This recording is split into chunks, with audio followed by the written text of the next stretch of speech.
Welcome to another episode of TERF Talk Down Under. I'm Stassja and this is Ange. Hi everyone. Hi Stars, how are you? Yeah, not too bad this week. How are you getting on?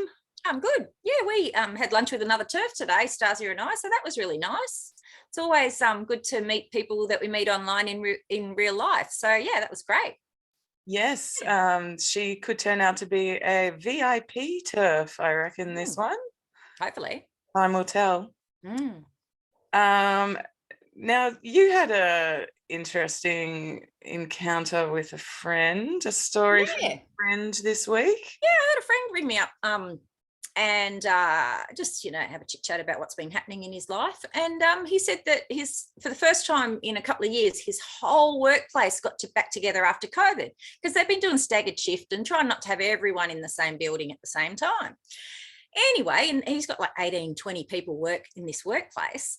And he gets back to work and two people out of that have transitioned. One, a middle-aged woman, is now non-binary, and another is one of the senior people in his company is now a woman. Oh, how awful. And I don't really want to say what industry they're in, but it is an industry where these people have to work with families during a difficult time. Customer service, let's say. Customer service. Yeah.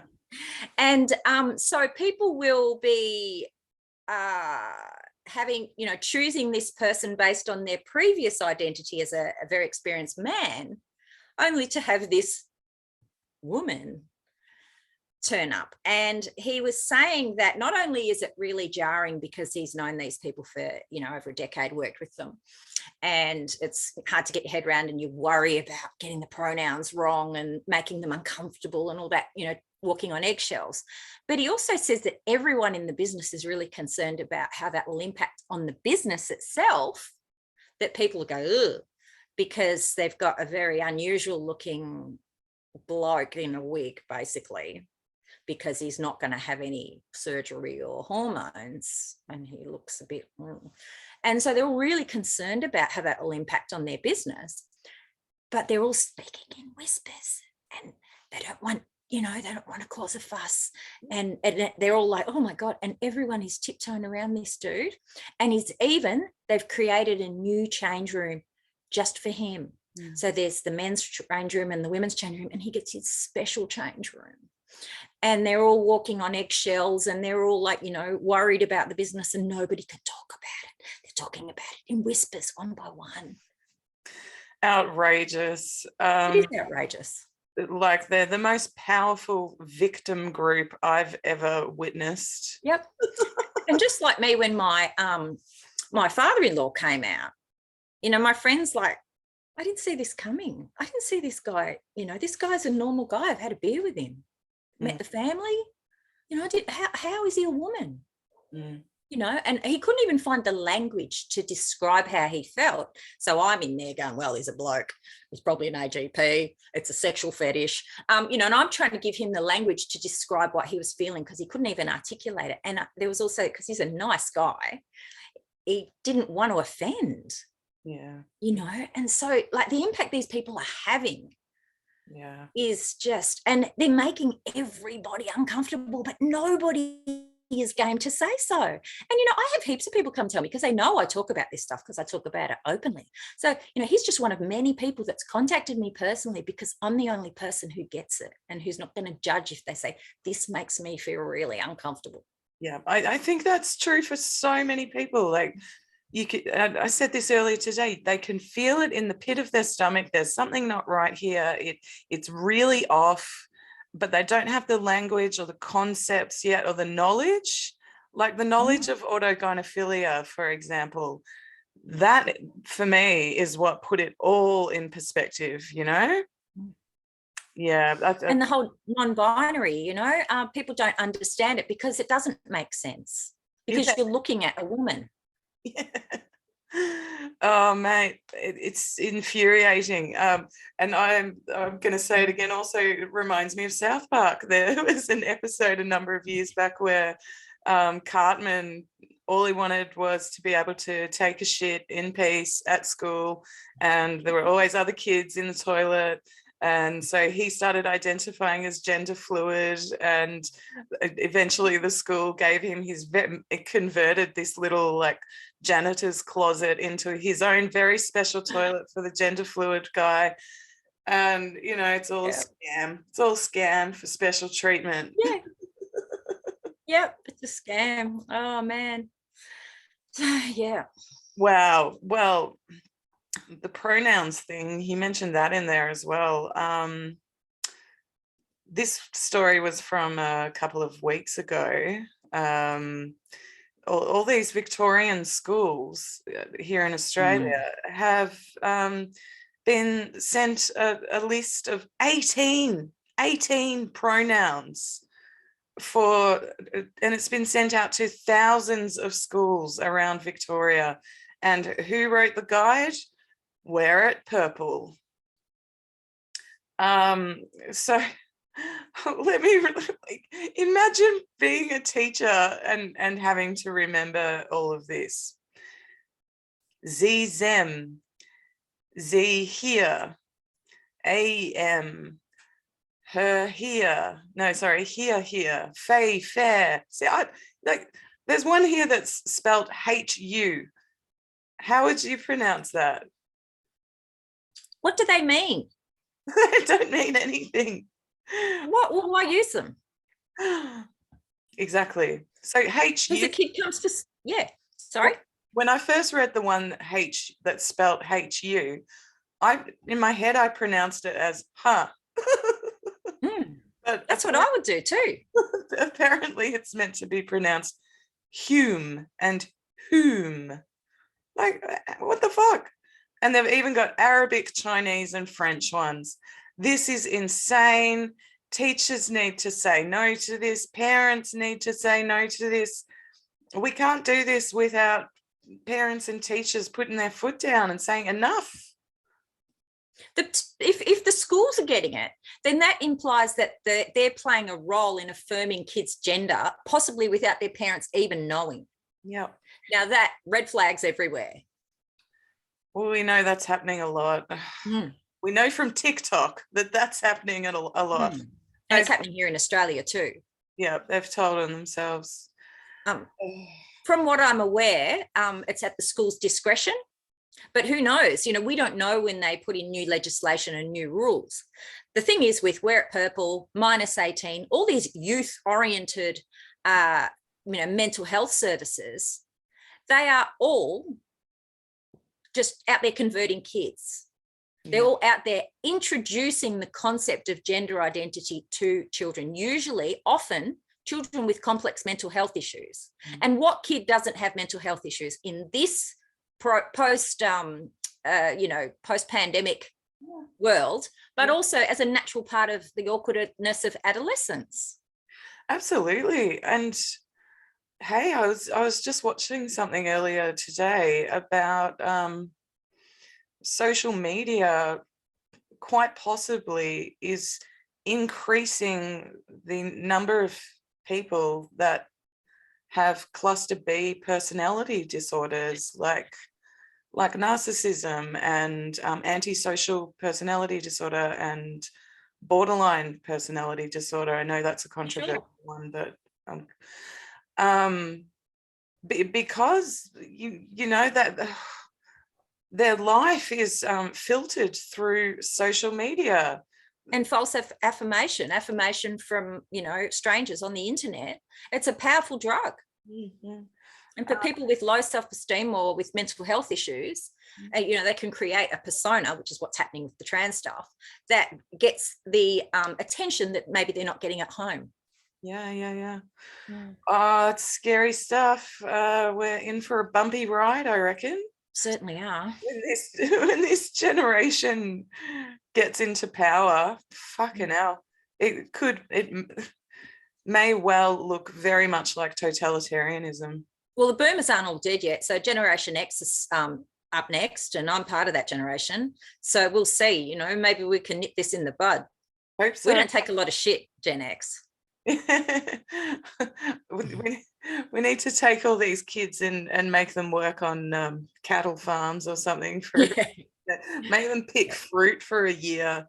That, you know, Um, farmers are always looking for fruit pickers. Yeah, but it's been an interesting week. Some of the local militant trans activists have been in the news. There's our chest feeding buddy, and also old mate Roxy Tickle has been in the news because they're lobbying to have the words same-sex attraction removed from our language because it's offensive to transgender people. Was there an article on that?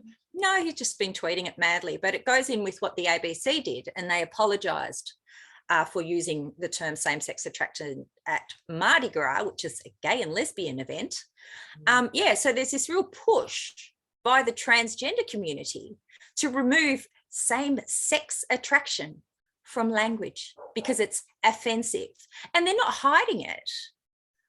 Why isn't every gay and lesbian and bisexual person and straight person, anyone who cares about LGBT rights, why aren't they completely outraged by this? Absolutely. I was just going to say exactly the same thing. Like, far out. Like the abuse, if you go to the woke homophobia Google Drive that's out there, it's just like all these screenshots of like the most foul homophobic shit leveled at gay men, and it's coming from trans activists. Like, how can LGBs be going along with this? I don't understand it.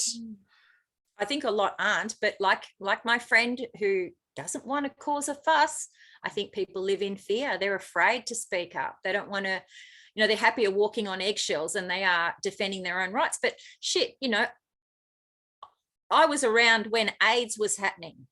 Yeah. You know, like, you know, that men fought so hard to not be erased and vilified and treated like dirt, only for it all to come back now where, you know, just makes me so angry.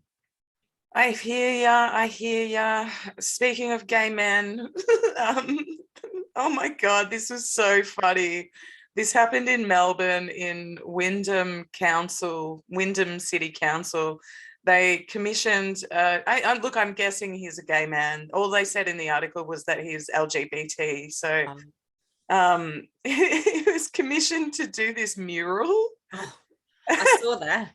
And oh my God, what was it? Representing sexual and gender diversity.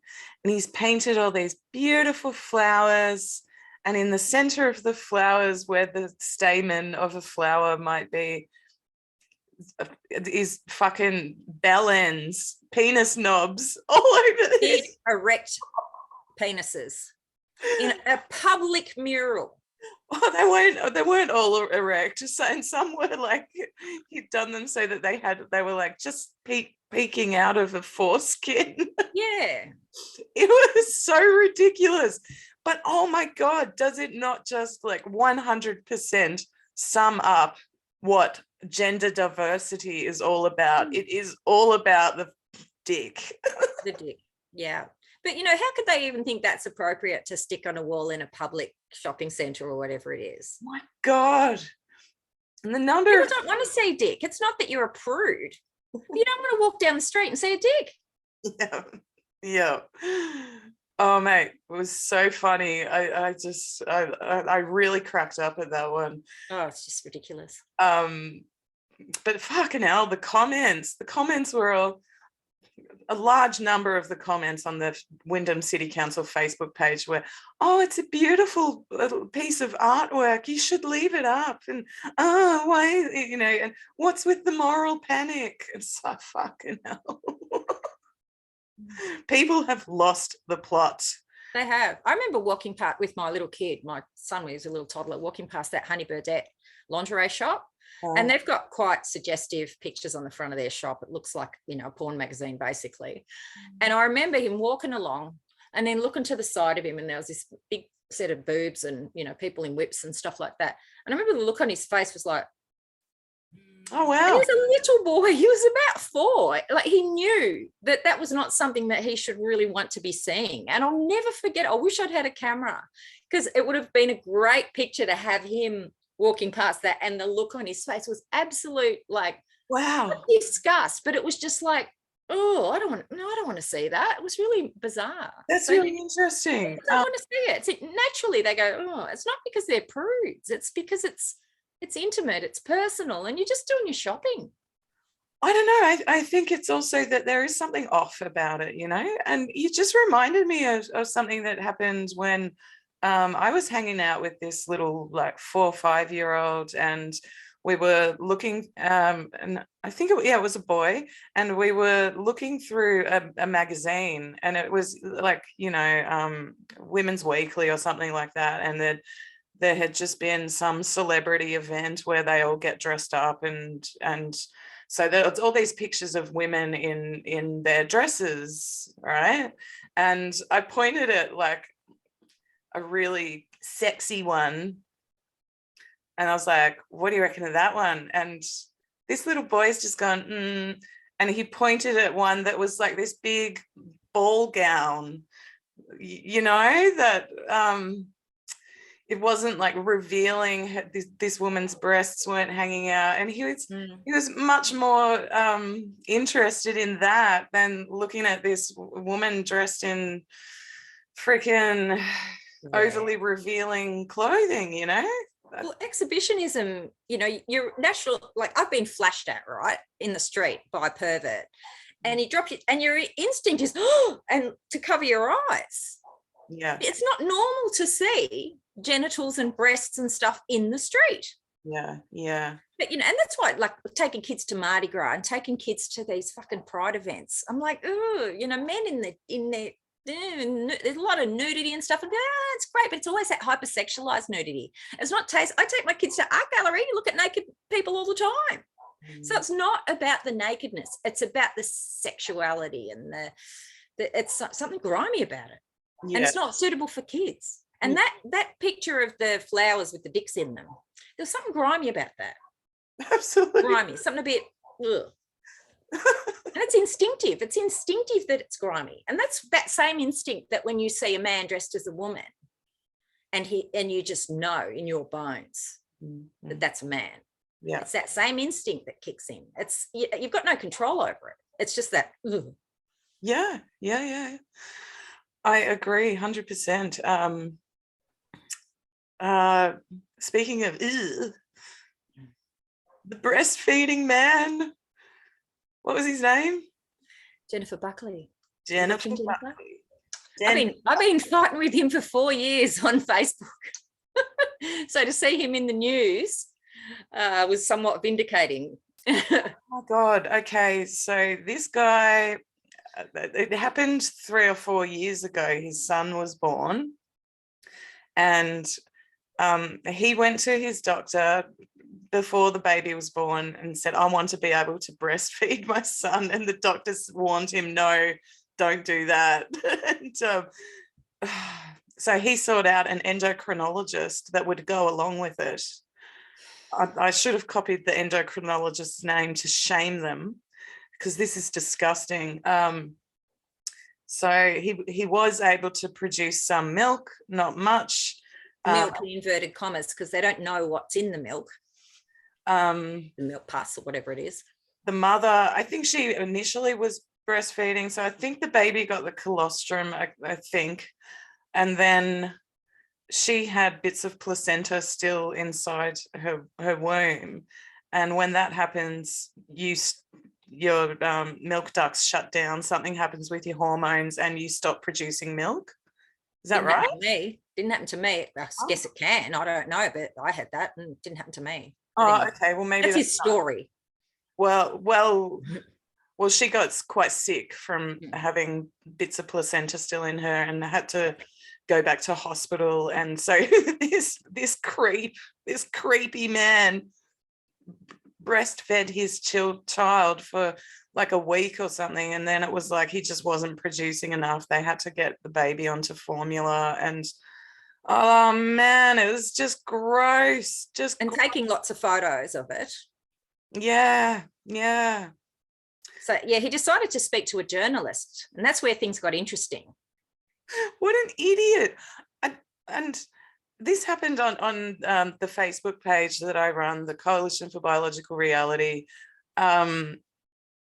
these idiots got on the page and were defending him and accusing us of cyberbullying this man. And oh, this is appalling behavior. This man did a wonderful thing for his child. How can you? And oh, what was the other one? You because I introduced the post with this is child sexual abuse.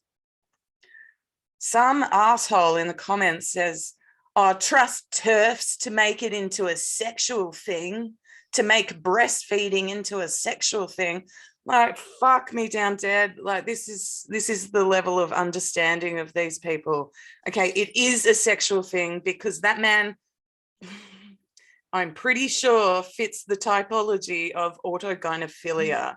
And he did say, it says in the article that he said that he wanted to breastfeed because it made him feel like a woman. Feel more feminine. Yeah. So that's it. That's why. It's not, because I wanted to give my child the best start in life, or because like he admitted it. It was about affirmation. It was about validating himself as a mother. I spit it out when I talk about when I say it about him. Like, how dare he? How dare he?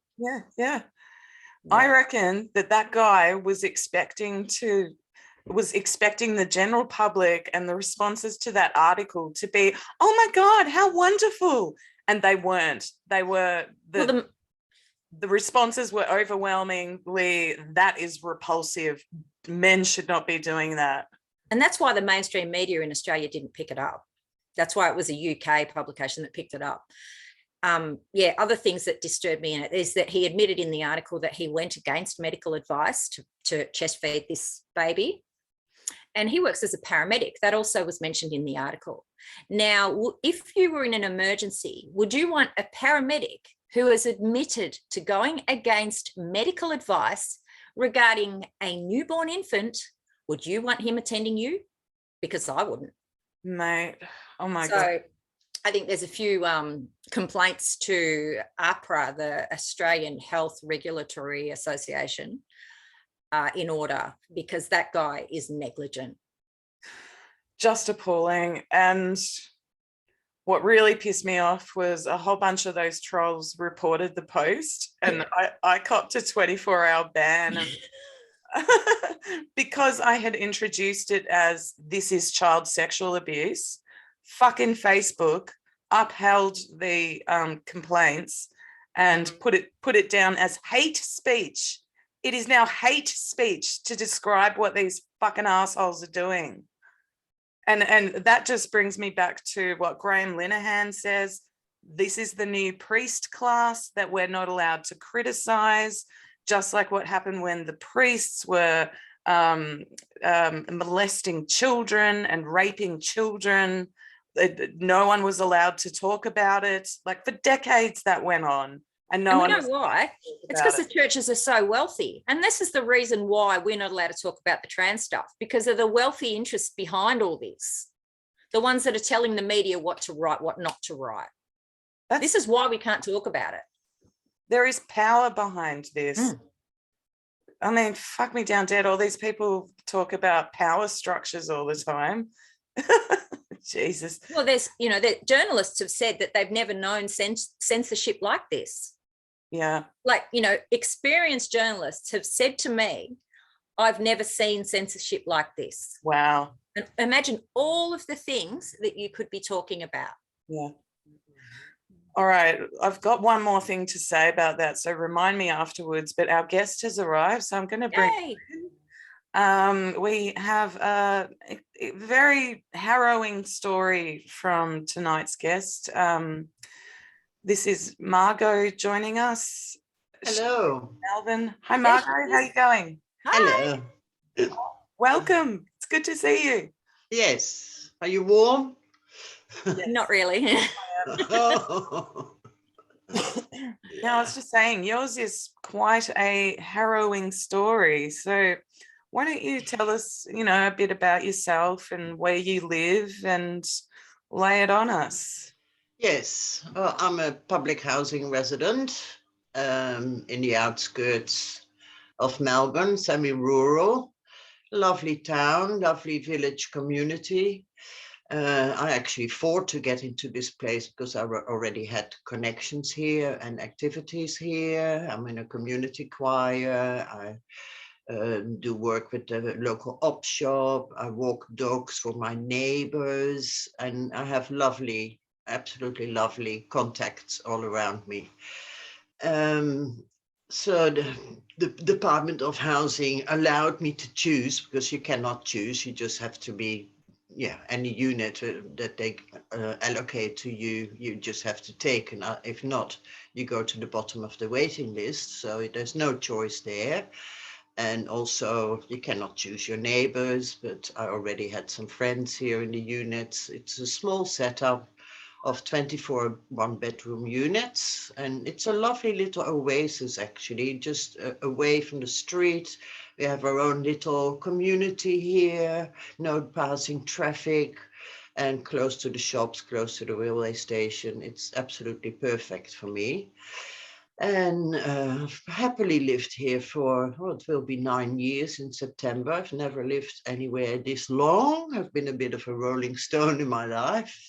And my background is Dutch. I've been a lesbian feminist in Holland, setting up a lesbian movement there from scratch in the mid-70s. The very first lesbian talking group in the Catholic South. While I was working for a gay and lesbian organization, my first sort of steps after I accepted who I was, and coming to terms with that I didn't call myself a lesbian then. It was still, I was a homosexual woman, but I joined the gay organization. It was actually called the Dutch Society for Integration of Homosexuality. And they were all so tired that they were very happy to take me and my girlfriend on. And we were all gung-ho. We were so ready to find community, coming out of isolation, having no role models. We literally had to invent ourselves from scratch as lesbians. So the guys were really lovely, really welcoming. It was like a warm bath, really. But instantly we were running the newsletter, we were doing the phone consultations, we just jumped in the deep end. And and then started the very first lesbian talking group. And women came flying out of their houses until it got too much for the boys. It got a bit overwhelming, and in the end they actually kicked us out because the lesbians were taking over.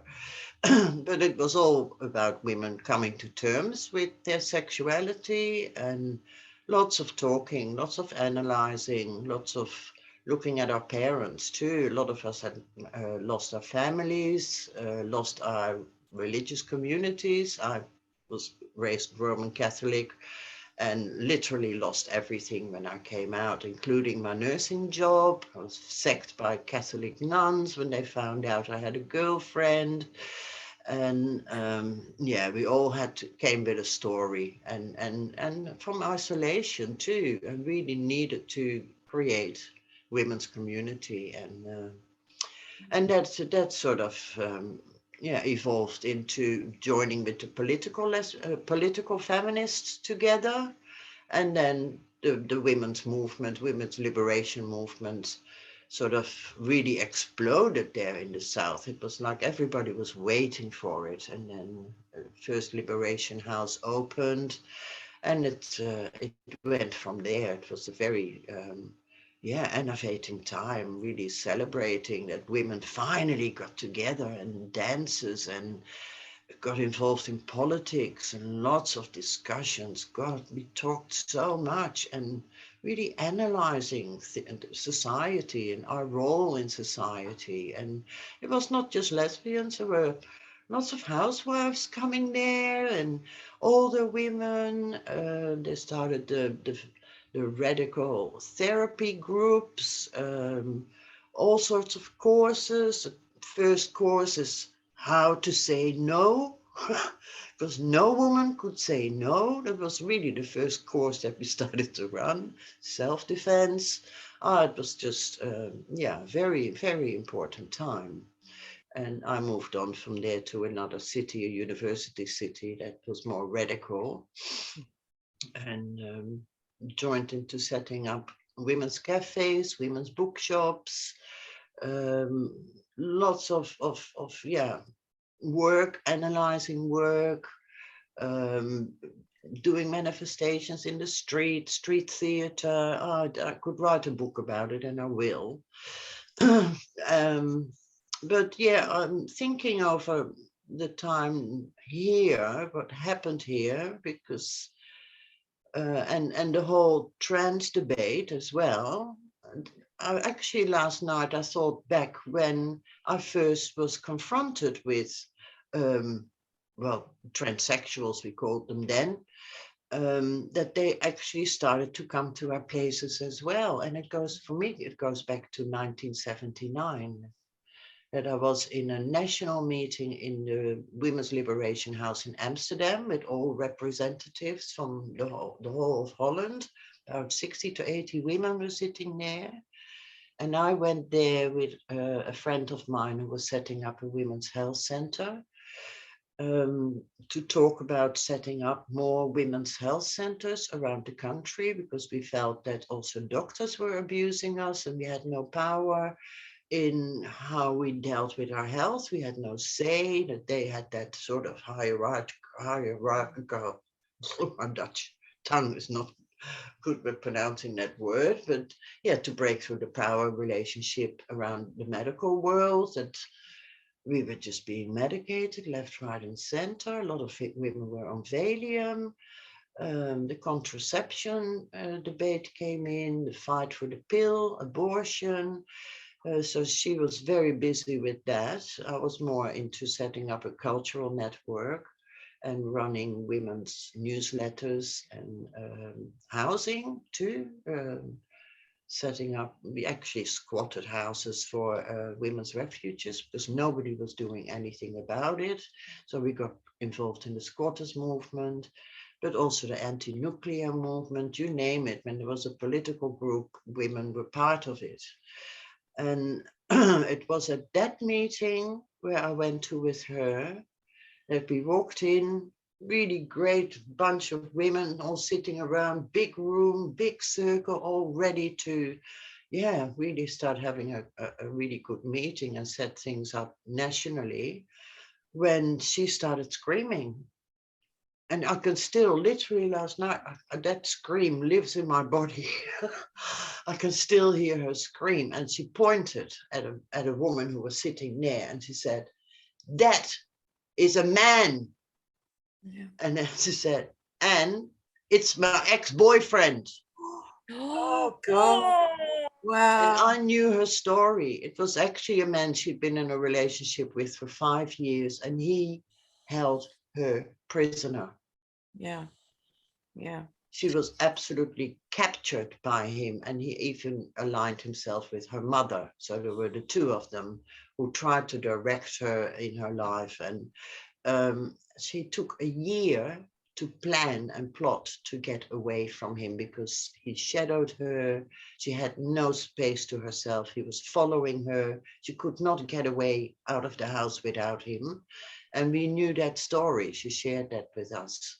And here he was sitting there pretending to be a woman.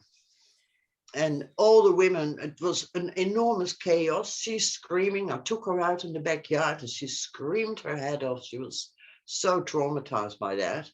And then the women actually started asking questions like, yeah, what are you doing here? And why didn't you ask permission? Or why didn't you identify yourself? At that time, it was like any woman was welcome, you know. There was no discrimination between how you looked or where you came from. Any woman was welcome. And he took advantage of that and obviously had tracked her down. Had still tracked her down in what she was doing and thought it was normal to just sit there. And it was the first time that everybody was confronted with this and didn't know what to do with it either. He was kicked out. And she screamed at him in the street too, and the police was called, I think, because she was just absolutely losing it. And yeah, that came back to me last night. I'd almost suppressed that. Oh, And that's awful. Yeah. And God, that just reminds me of, other trans widow stories that I've read over the last few years and listened to. Like this, you end up in this coercive control relationships, and it's, oh, yeah. yeah. And yeah, later on, a few more started to come in because we were having lots of demonstrations and marches through the street. It was all together with the gays and and also the bondage scene started to come in, and women got heavily involved in sadomasochism and bondage, and doing even demonstrations in the street, how to whip each other. And I really got to the bottom of that too. I didn't want to sort of judge it, but really got involved in what is this about. And there were books about it, and that this was a positive thing to take power in your relationships. And yeah, that's a whole different story. And sort of later, it was actually in the early 80s, more and more started to try and enter our spaces. And first it was heterosexual men that we had actual physical fights with to keep them out. So then we had to install security women who really started to get trained and did their self-defense trainings to create some security for women indoors. And that was constant. That was always there. Once that was put in place, there was always a group of volunteers who would take that on, like in Michigan, in America too. That could only have happened those 40 years, because there was a ring of security women around that kept everybody safe. So we've always been battling that. But with the trans people, it was a bit different because they could slip through. And that happened in Michigan too. It was, quite difficult to deal with that. Do you mean the Michigan Music Festival? Yes, yeah, the Michigan Women's Music Festival, MidFest. And well, I don't know if you know about it. They had a trans camp at the front gate. I went there once. I didn't see the camp. I was so happy that I finally got there. It was a long dream of mine to go there, because I knew it from the first year it opened. And the magazines we got, the sharing of news was so amazing in those times, that off our backs, or it was it spare rib. Oh, we had so many magazines. So I already knew the first year that Michigan Festival was held. So yeah, and that's sort of been a very harrowing time at Michigan because of the trans camp at the front gate.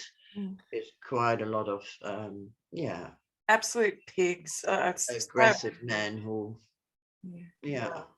and that became very ugly. And Lisa Vogel and her sister decided to shut it down in the end. But that's really sad, because it was the safest place on earth for women, and all sorts of women, Black women, colored women, young girls, mothers with their young kids. It was just amazing. It's one of the highlights of my life, that week that I spent there. I was so impressed about the organization. There was even a whole section where women with disabilities could attend. I even literally saw a woman being rolled in her bed with all her support stuff all around us. And there was a whole camp with all the equipment and all the nurses with knowledge who supported them in their illnesses, and women in wheelchairs with upturned carpets on the ground so they could easily be rolled around. I was so impressed with that, that nobody was left out, really. So yeah, that I was sort of reminiscing last night about what were my confrontations with this. And I'm very, very clear that women's business is women's business, and lesbian business is lesbian business, and it's nobody else's business. And we should have all the freedom to do that. And I have been involved. I came to Australia sort of being disappointed that men were taking over the women's world. The feminist bookshop, it still exists today, is now run by men. And the last time I visited too, there was no woman inside. There were actually men running it. Is that in Melbourne? Sorry? Is that in Melbourne or the feminist? No, this was still in Holland. Oh, sorry. This was still in Holland. I witnessed a sort of takeover with men calling themselves feminists and starting to take over all the things that we had set up and invading our spaces. So we had no answer to it. We sort of shut most of the places down. It was the only thing we could do. And it was actually Chernobyl. I call myself an environmental refugee. The fallout from the nuclear disaster in Chernobyl that got me out of Europe. I had enough because I was an anti-nuclear activist too. We literally camped next to nuclear plants to try and shut them down. And we did get 2 shut down at great cost because we were really badly treated by the police and the military police on horses.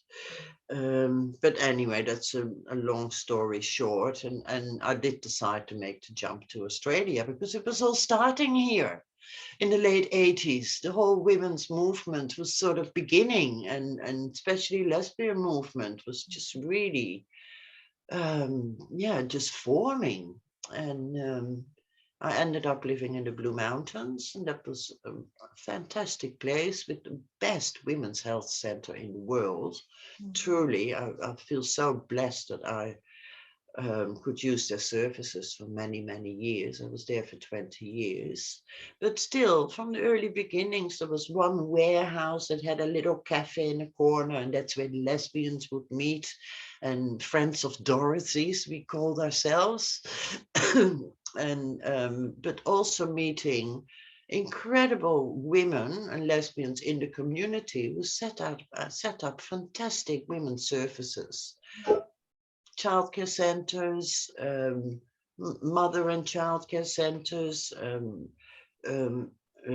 neighborhood centers, because it was all in the mid 80s. A lot of women set up the neighborhood centers. When I look back, I think, wow, women went all out to set up what they needed for themselves, and always for all women too. It was never for ourselves. It was always, lesbians were everywhere and were always working their asses off for all women and setting up women's refuges, and the same history here in Melbourne too, and all volunteer. You sort of gave up your career because you put your energy where your heart was, and nobody else would do it. So we did it. Yeah. And hard work, really hard work, but also it paid off because we could use those services ourselves.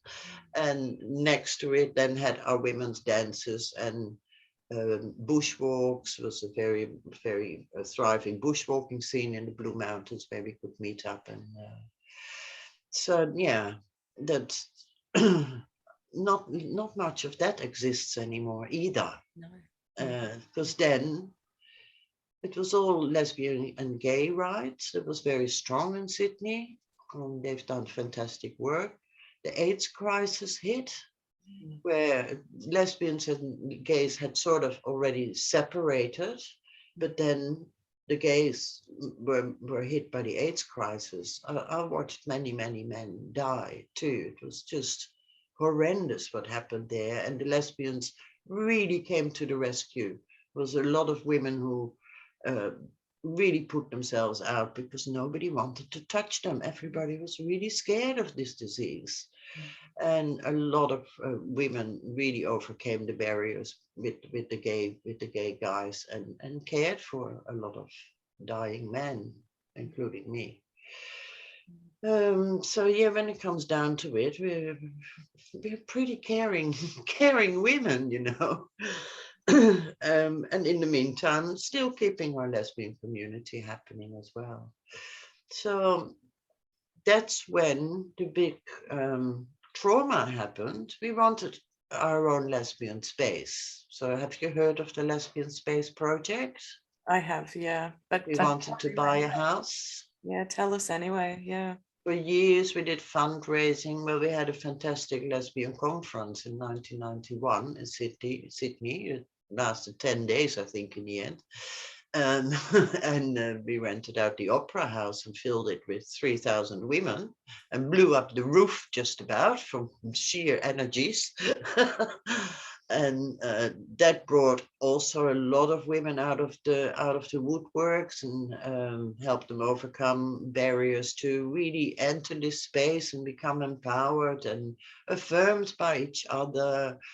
Do inner child workshops, you name it. We did so much during that conference, and the organizers did a fantastic job pulling that off, really, with the help of the university building that we could use, performances all through town. And that's really when I felt finally we're coming into our own, and yeah, really becoming stronger and yeah, come out and be seen and be visible and show the world that we actually really strong and creative women, and that we have a lot of ideas about how we can change the world for the better for women, and fight against ongoing male violence and misogyny, and improve the status of women in society. And but that's when we started fundraising for the Lesbian Space Project. Lots and lots of events, women throwing money on the stage. But that's really when the shit hit the fan. And yeah, I can refer you to articles that have been written about it. But that's when the transsexuals, I think they still called themselves like that, declared themselves that they were lesbians too, and that they demanded access to the space, plus then women supporting them, wanting that too. And then, yeah, there were almost two camps. It became very ugly and very painful. Of no, women saying, no, we have never had our own lesbian space. We need our own safe lesbian space where we can do our own women's and lesbian business. And then the camp who fought against that and said, no, it should be open to trans lesbians. Wasn't called then that, but that's where it started, really. And the space never happened. The house got sold. And it's a heartbreaking story. A lot of women are still traumatized by that, I believe. Yeah. And it morphed into Link, Lesbians Incorporated. That is now a grants program where a lot of women have received grants. You can apply for it. So it really, it's still existing, and it's still supporting a lot of women. I got a grant for publishing a book. But many women benefited from that. So that the good thing that came out of it, and is still running today, with well invested money. But there's still the sore point that lesbian space that we felt we deserved and wanted and needed too, was we were still not safe. We were still having harassment left, right, and center, and especially the butch lesbians. They didn't have an easy time. But it never happened. It just never happened. So to cut a long story short, I was living here peacefully in my housing estate, mixed. There's no other lesbian here, so I'm the only one. But having peaceful relations with the neighbors. Everybody in public housing comes with a story. There's quite a lot of mental health issues that people are dealing with. Harrowing life stories too. This setting is for people over 50, which I was quite happy with. And it's 75% older women over 60 and a couple of men, about 5 live here. And yeah, when I've seen people die here too, sometimes it feels a bit like a nursing home where people just die off around me or disappear to nursing homes. So there was an empty unit where an older man had moved out of. And then it's just waiting to see who would be placed there. There's just absolutely no discussion, and the Department of Housing doesn't look like who would fit there, or there's just never any discussion about that. It's potluck who you're going to have next door. And well, we had then the extra thing that it was for someone over 50. And a woman I vaguely knew stopped me in the streets and said, "Oh, a friend of mine, Sam, is going to move in there." And I said, "Oh, wow, we've got a name." And I actually told the neighbors, I said, "Wow, we have a name. Someone called that is going to move here."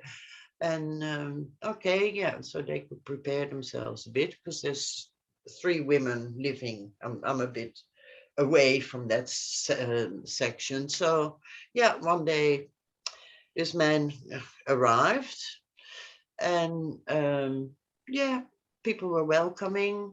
He'd been living on the streets, been homeless for a long time, had no furniture to move in to speak of, and so people started giving him things, very welcoming. Friend from across the road picked some garden produce from our garden, left a box in the front of his door with a welcoming card. That's the community I live in here. And slowly but surely, the units started to be transformed with lots of fairy lights outside. I thought, oh, cool. A guy putting up fairy lights, great. But then lots of floodlights were set up into the trees, more and more lights. The whole unit got surrounded with floodlights. And the neighbors were getting a bit worried because they were all on all night. And then also people started to arrive at all hours at night, and they live in very close proximity there, that people literally have to walk past women's bedrooms, windows. We all live very close to each other here. And they started to get a bit worried, like, whoa, I go to bed at 10, but that's where the neighbors started to live, you know. And lots of noise, complaints, and they were quite reasonable about how they approached that, as they told me. But it sort of increased from there, that there was more noise. And also we started to find out that this guy was starting a prostitution business. That people were literally driving up the driveway, parking cars, and he would switch a light to let them know whether it was safe to come in or when it was their time to come in. And we slowly started to get the picture that there was quite a disturbing scene evolving here. And in this residential area, that is just not on. So the women started to ring the housing department to say, there's something happening here that just should not happen. Can you do something about it? And they tried to approach him too. He was not communicative. He really believed that this is what he could do. It was his house, his unit. And it became worse and worse from there, that he ended up throwing projectiles at the neighbors' houses, at their bedrooms, metal rods, yeah, really losing his mind almost. Can I just And ask quickly, was he dressing as a woman?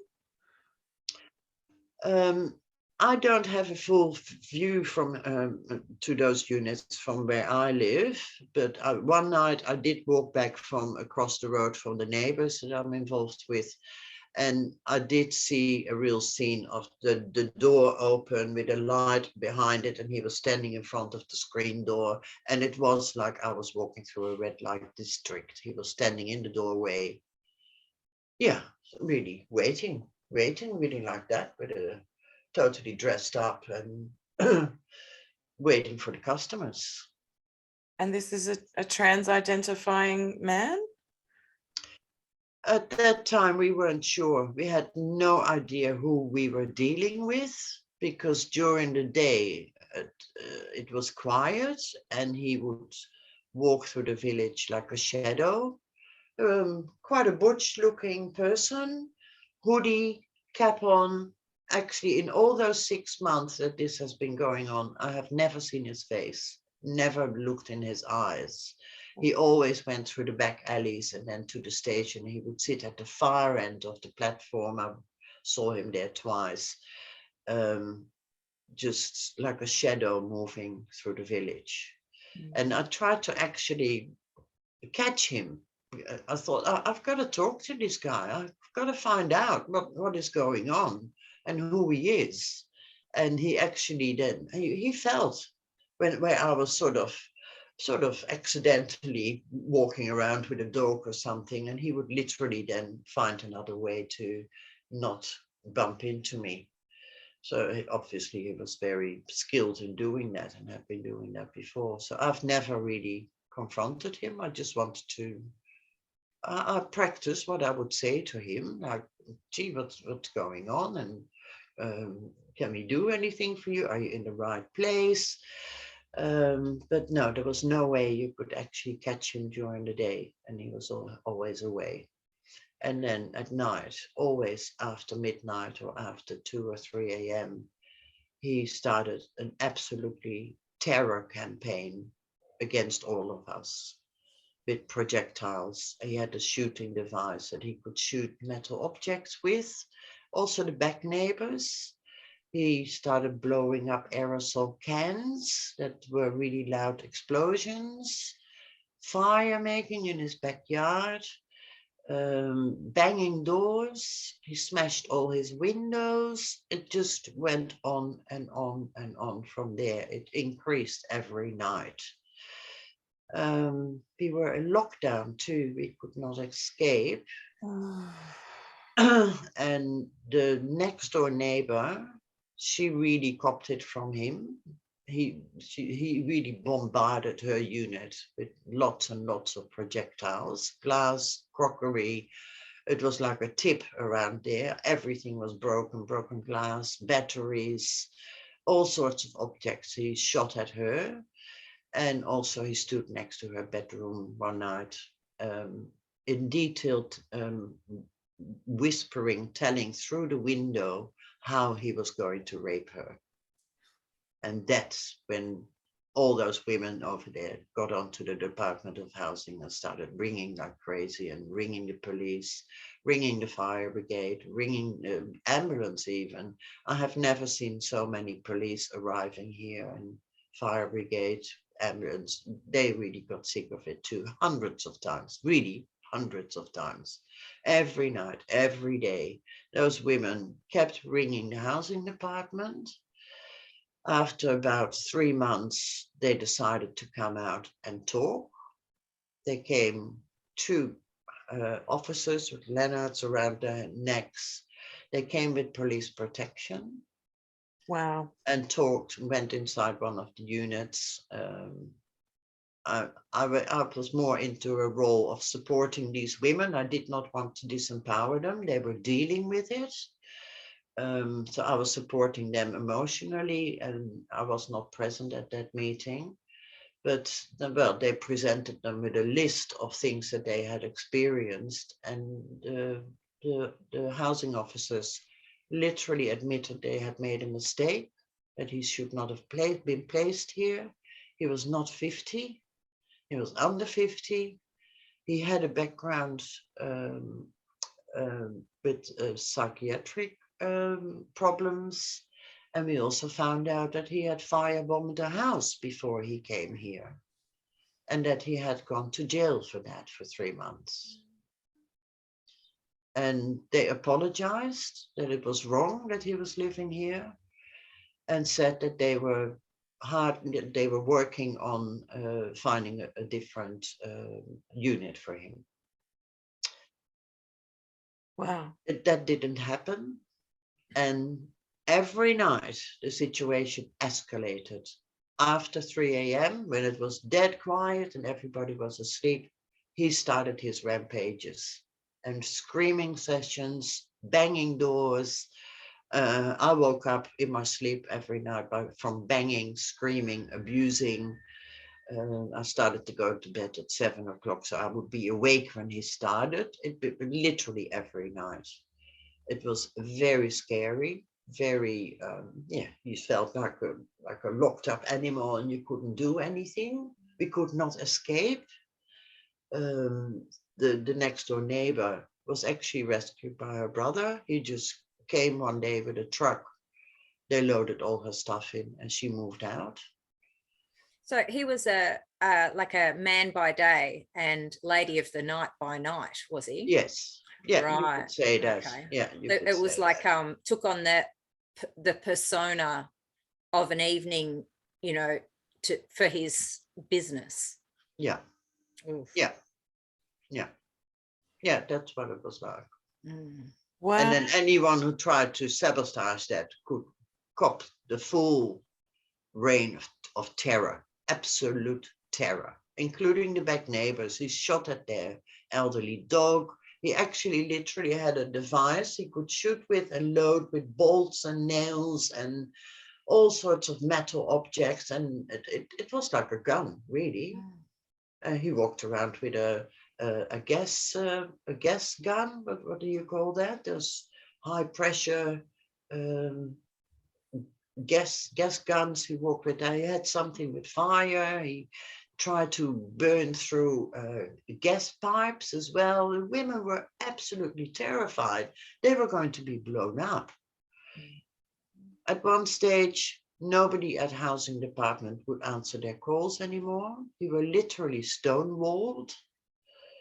And I still sort of backed them up and let them deal with it. And the police came here all the time. The fire brigade came here several times, sometimes with 2 trucks. I have a best friend here, a lovely woman. She actually confronted him during the day when he came out of his unit, and the police was already here because he had lit a fire at the back. And she confronted him. She could no longer take it. She was so triggered in past abuse herself that she confronted him and actually screamed at him in front of the police that she was going to kill him. That if the police didn't take him away now, that she could no longer guarantee that she could control herself. She's tiny, absolutely tiny, in her 70s. And what did the police do? They took her. And they drove her to the Austin mental ward. Oh, for fuck's sake. That's infuriating. And I hear it so often. Yeah. Yeah. And I was really sure. I wasn't there at that day, sadly. I did not witness that incident until I got a call from a nurse in the mental ward to me. She had said, ring Margo, ring Margo. And the nurse asked me a bit of her background because she had lost it so badly that she could not even communicate anymore. She was just in a total mental state. And the nurse asked me if I would look after her, if they would let her go home. And I said, yes, of course. And she had let her dog was with the neighbors as well. So she really hit the wall. And the other women started to hit the wall too. One woman couldn't even walk. She was waiting for a knee replacement. Other women got triggered. A new resident, a woman had just moved in here.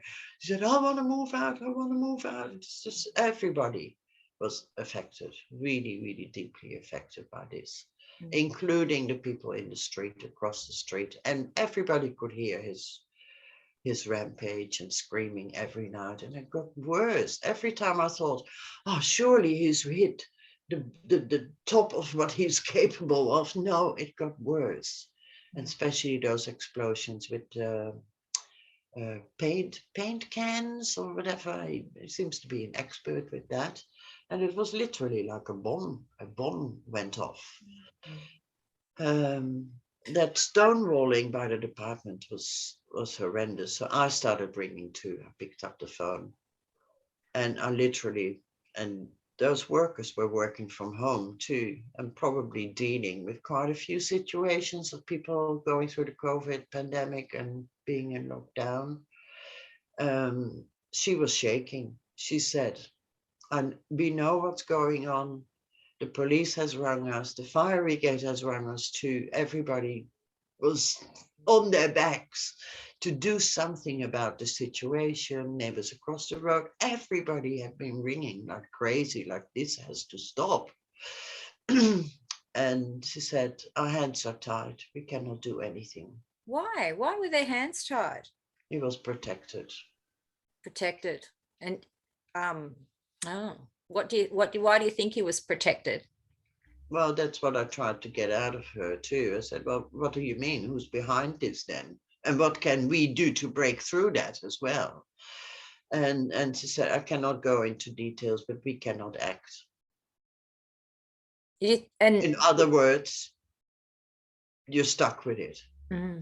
So was he trans-identifying as far as they were concerned? Did they know about his alter ego? From this friend, who is my only source of information, it changed when he was in jail.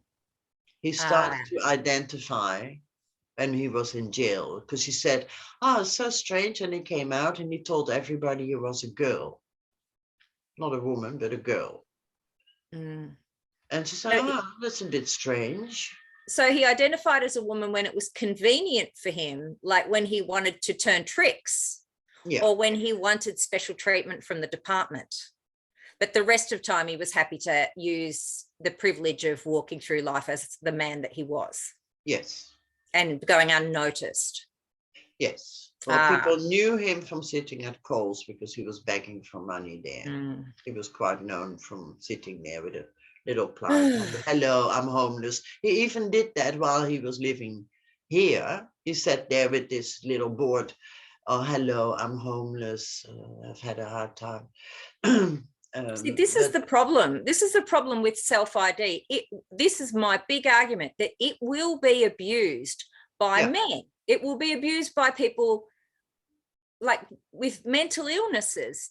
If they know that all they need to do to get special treatment is to say, well, I'm a woman. Then they will abuse it. Well, he literally has said that to her when she bumped into him on the street. Said, well, what's this business with a girl? He said, oh, well, I get better services. I get special treatment. He literally actually said that. And she came to me and she was really upset about that. And then her penny started dropping too. She was piqued because she knows nothing about all this business. She's in a totally different world. But he literally let that out. He literally confirmed that. And sorry, did he say that? He said that to one of the housing workers, or no, to this friend, to my source of information, who knows him from a different suburb. Okay. Yep.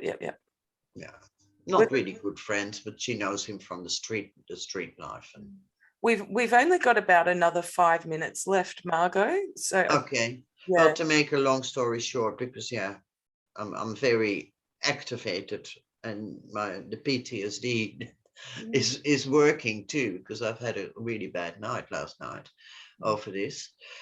I rang the ombudsman. I had enough. I thought I need to start find someone who can take action. Had a 1 hour talk with a woman at the ombudsman. Why are they called ombudsman? She was going to contact the housing department, rang me back 3 days later and said, yes, they've sent us a letter that they are very busy finding him a different place. And then nothing happened. And the story just continued. It continued terror, absolute terror. And being locked up, he could not escape. Then a friend of this woman who was taken to the mental ward stepped in she put her high-vis vest on and went to interview all the neighbors in the area here, because the whole sort of town center was affected by this, and everybody could hear at night what was going on, and the lights and all the surfaces, and and she interviewed every single neighbor around our estate, and wrote all their reports down. We had filled in incident report. We have stacks, literally a stack like that of incident reports. And then she sent that to the ombudsman while I put in a second complaint and demanded that they had to act. Yeah. That did it. 3 days later, he was removed from his unit. But it was 6 months later then. Oh, He moved in March, and he finally was removed in September. By that time, we were all going mad. I'm really interested in that bit where the woman at the Department of Housing said, "Our hands are tied. We can't do anything. He's protected." What do you make of that? I'm kind of thinking, did he have some kind of LGBTQIA plus charity or service on his side? Well, I tried to get that out of her because I wanted names and organizations, but no, she would not give that away. Wow. This is it. You know, how hard is it? That guy's obviously like an extreme example, but how hard is it to, you know, get your space back once people are in it? Mm. You know, that's why we have safeguarding, to keep people safe. Yeah. You know, if you know, a space is invaded by someone and they're dangerous, it's easier to keep them out than it is to get them out. Yeah. Yeah. Well, obviously, this is a person that nobody knows what to do with. And he has some kind of power too, because he must have been winding people around his finger. And and they were shaking. The workers at the housing department, they were literally shaking. They were at their wits' end. They didn't know what to do. Well, he's got multiple oppressions. One, he's got a mental illness, which is very, you know, you can't be mean to people with complex mental illnesses. And if he identifies part-time as one of the rainbow, then he's extra special. Yeah. So he's, you know, has more power than normal people. We even heard that when he came out of jail and he nearly killed someone with that firebombing. There was someone in that house. That he was picked up by a service, I don't know the detail of it, who drove him straight here. Oh my God. Oh my God. Jesus. I found that out later. Did you ever consider going to a current affair or something with this? I want to sue them. I want to sue the housing department. But when you've been terrorized for so long, you have to do self-care first. That's what I feel now. And even now, I've been talking to a few neighbors. They were triggered too. That one woman said, "Oh, I'm still terrified that he'll be back. And when I hear a noise, I jump." We all jump when there's a big bang happening here. We all have reactions to it. And also the sense of security we had here and safety is gone. It's really gone.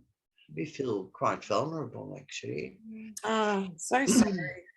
I want to sue them, really, but that is a really big journey. You have to be strong. I have talked to lawyers. I have followed it up. I have looked at personal injury claims. It's not that easy. It's very complicated, and I've gone deeply into it with one lawyer in particular. You have to be strong to do it. You have to have a power base or a support base to take that on. None of these residents here have that ability. They are all struggling with their own personal health issues, mental issues. They're just happy to sit in a quiet place and just heal from their life journeys, just be left alone. and then make little steps into society and make contacts in this safe, small community. I've checked them out. Nobody is capable of doing that. I would, but I need to do that together. We've investigated it. We sat on it for a whole meeting together with about 5 of us. We just had to admit that we're not strong enough.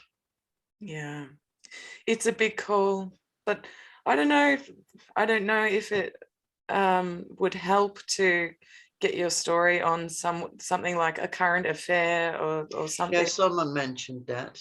Yeah. Well, that's why I went public on Twitter. Yeah. That was my thing. I'm going to throw this on Twitter, and I was in a total state while I was writing all these tweets, but I had to put it somewhere. I reported it to the website No Conflict, they said. I wrote my story there.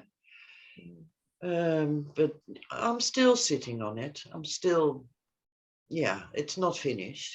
It's really not finished. Well, and he's been placed in another unit and he's done exactly the same again. Yeah, that's right. And so, he's got everybody on edge wherever he goes. And he left with a big bang. He actually blew up the sewage system. Oh, what a prick. Margo, look, thank you so much for coming on and sharing all of that. I really genuinely enjoyed listening to your stories about what the women's liberation movement and gay and lesbian liberation was like in the 70s and 80s. Really enjoyed that. So thank you so much. And thank you for putting yourself out there and telling what is obviously a really traumatic story. Yeah. And not what we deserve either. No. And I can see this is getting worse. Yeah. Oh God. He needs to be somewhere where someone's keeping an eye on him 24 hours a day, right? Oh, that's even to the ombudsman. I could even talk with compassion. This guy needs help. But if you don't want to be helped, and if you have quite a powerful position with everybody crawling around, you can repeat this over and over and over again. Yeah. Well, we wish you the best of luck. Yes, it's not finished. We will still investigate where else we can take this. Yeah. Good one. Yeah. Thank you. Well, thank you for letting me offload. That's all right. Triggered all my PTSD symptoms again. Oh. I'll learn to deal with that. Yeah. Well, relax. There's a really good show on Netflix I've started watching. It's called The Kaminsky Method. Okay. I highly recommend it. Okay. I'll binge. Yeah. Well, thank you for doing the good work. Thank you. Thanks, I Margaret. really admire what you're doing and creating an avenue to get these stories out. Yeah. Thank you. Pleasure. It means a lot. Okay. All right. Keep in touch. Okay, we will. Okay. Okay. Bye-bye. Bye. Wow. Wow. We've gone way over time. Yes, we have. I don't even care. That was really fascinating to listen to. Oh yeah, like there'd be a lot of melancholic lesbians listening, talking about the good old days, some of which even I can remember. It's just sad that this stuff doesn't exist anymore. It's so absolutely heartbreaking. Yeah. And that bloke, abusing trans status to stay in that housing unit. Oh, that's exactly what they say doesn't happen. Yep. That's right. No man would ever take on a trans identity to turn tricks in a, oh, never. We were talking to someone today who was saying that he knows a Thai bloke who is working as a prostitute. He's got fake boobs. He's working as a prostitute to earn lots and lots of money. And he is earning a lot of money because you can make a lot of money as a man with breasts sleeping with straight men, right? And this bloke has told this friend of mine that when he goes back to Thailand, He's going to take his booze out and live a normal life on all the money he made here in Melbourne. And start a family. Yeah, and have a normal life. So, you know, people like this, and the guy that with this other guy, you know, he's not doing it in an awful way. He doesn't consider himself a woman, but he's taking on that persona of a woman in order to, you know, do this job. And men are going to do that. They're going to take on the persona in order to get their needs met, and they're going to take it off. And that's not being a woman. And yet the law doesn't differentiate, does it? Yeah. And they're going to do it. They're going to do it in sports. If this bullshit with the sports continues, they're going to do it there as well. They're going to do it everywhere. They're going to be everywhere. And then once they're in, they're going to do like what that guy did to Margo's whole unit place. Everyone's going to be tiptoeing around. Oh, you can't let them go. Like my friend in his workplace, like all these people in their workplaces, like all our friends who work in the public service, who are now getting intimidated into doing the pronouns and adopting this ideology. And they're getting intimidated by all the people that have taken it on because nobody wants to speak up, which gives these friggin' lunatics more and more and more power to bullshit us, because that's what they're doing. They're bullshitting everybody. That's it. I was going to say that before. It's all lies. It is all lies. The pronouns, those ridiculous pronouns, they don't even mean anything. And yet we're all compelled to follow this shit. We're all compelled to believe that people are the opposite sex when you're looking at it. It's madness. You're a freaking lunatic if you think that shit. Absolutely. Couldn't have said it better. All right. We better, on that note. There you go. On that note, I encourage everyone to speak up. Well, rant, you'll feel better. Well done to Anna McCormack at International Women's Day, Brisbane, Meanjin. She organised the Speakers Corner that took place over the weekend. They had a number of speakers. Unfortunately, it didn't get recorded. I think only one of the presentations got recorded. But you know, they got 29 people showed up. That's a great start. That's a big deal. It's fantastic. So well done, Anna, and to everyone who spoke there and everyone who just showed up. Yes. That's all you got to do. All you have to do is speak up. Speak up and show up. And we're going to start hopefully organising like a monthly dinner too, where people can come and hang out with us in Melbourne. So yeah, we've been talking about it. So yeah, we might do that at some point. Yep. All right. Well, thank you everyone for sticking with us for the hour and a half. Whoops. Oh my God. My phone's been going off. Thank you, Margo, too. Thank you, Margo. Please like and subscribe and share, and we'll see you all next Friday. Great. Thanks, everyone. Bye.